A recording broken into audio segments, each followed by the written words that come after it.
we're looking at adding and subtracting mixed numbers. I got two examples I'm going to work through. The first example, we have the same denominators, so the 4 and the 4 are the same.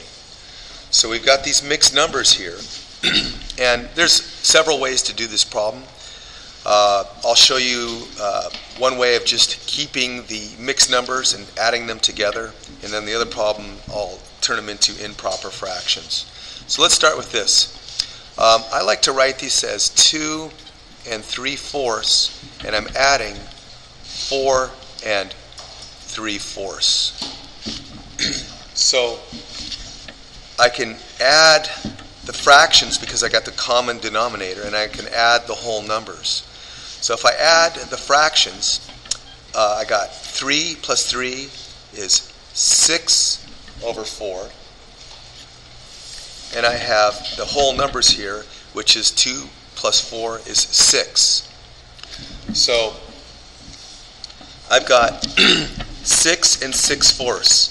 Well, I've got a mixed number, but it's also an improper fraction with a mixed number. So I want to simplify this, and I can rewrite this as 6 plus 6/4.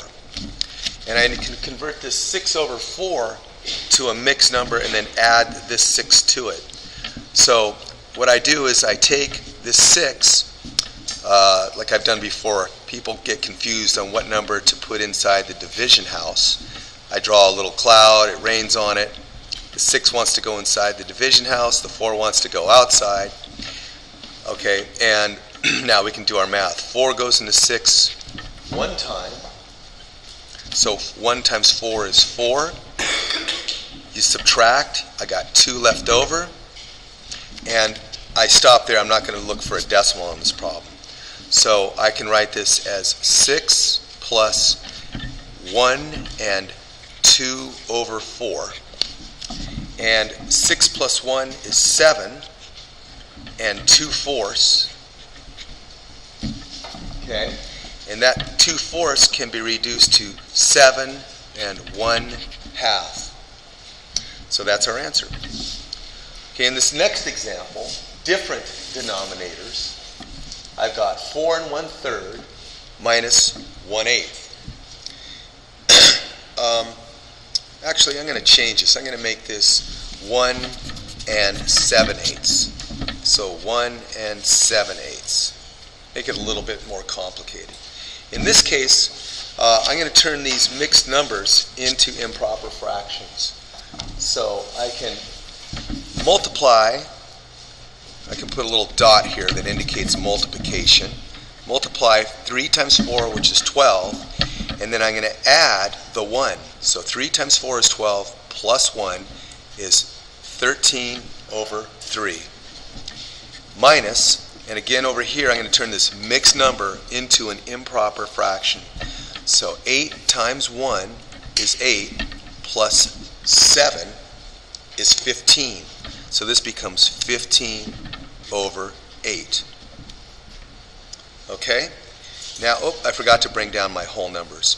No, that's it. That's it. 3. So now that I've got them into improper fraction form, I've got to find the least common multiple.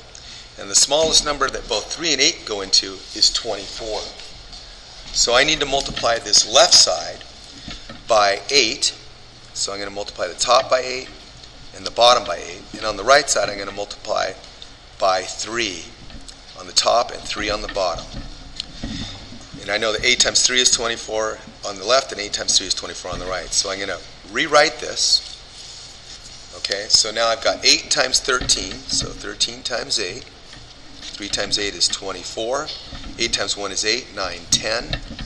So I got 104 on the top over 24. And on the right side, I've got 15 times 3, so I'll do my math here. 15 times 3. 3 times 5 is 15. Carry 1. 3 times 1 is 3, plus 1 makes 4. 45 over 8 times 3 is 24. Now I've got it into a form where I can actually subtract the two fractions. I went from mixed numbers to improper fractions, found the common denominators, and now I'm ready to subtract. So I take 104, and I'll do my math over here on the side. 104 minus 24, or excuse me, minus 45. Minus 45. Okay, I can't take 5 from 4, so I gotta borrow. I can't borrow from the 0. I gotta borrow from the one that's 0. That makes this 10, but I'm gonna borrow from that. Makes that 9. I put a 1 there. That's 14. Minus 5 is 9. 9 minus 4 is 5, and that's what I have left over. So my answer is 59 all over 24. Now, again, this is an improper fraction, and I want to write it as a mixed number. All right, so let me slide this up so we can see it clearly. So I want to change this fraction into a mixed number. I'm going to put my division house here. And again, students get confused on what number goes inside, and I've tried a variety of tricks, but this little aid I think is the most effective. I draw my cloud over the fraction. It rains on that fraction. The 59 wants to go inside the house and get dried up, and 24 wants to go outside and play in the rain. Okay, so I know that 24 goes in the 59, at least, if I call that 25, that's like 50. So I'm estimating it's about 2 times. 2 times 4 is 8. 2 times 2 is 4. And I subtract, I've got 1 left over, and I've got 1 left over. So I'm going to write this as a mixed number. So I've got 2 at the top, so that comes out front. I've got 11 remainder, that goes in our denominator, and our numerator is 24. Okay? So that is our final answer. Again, we started off with different denominators. We took mixed numbers. We converted them to improper fractions. We found a common denominator.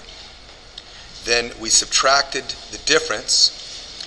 We took that difference and we came up with a mixed number, or excuse me, improper fraction, turned it back into a mixed number, and our final answer was 2 and 11/24. And that's it.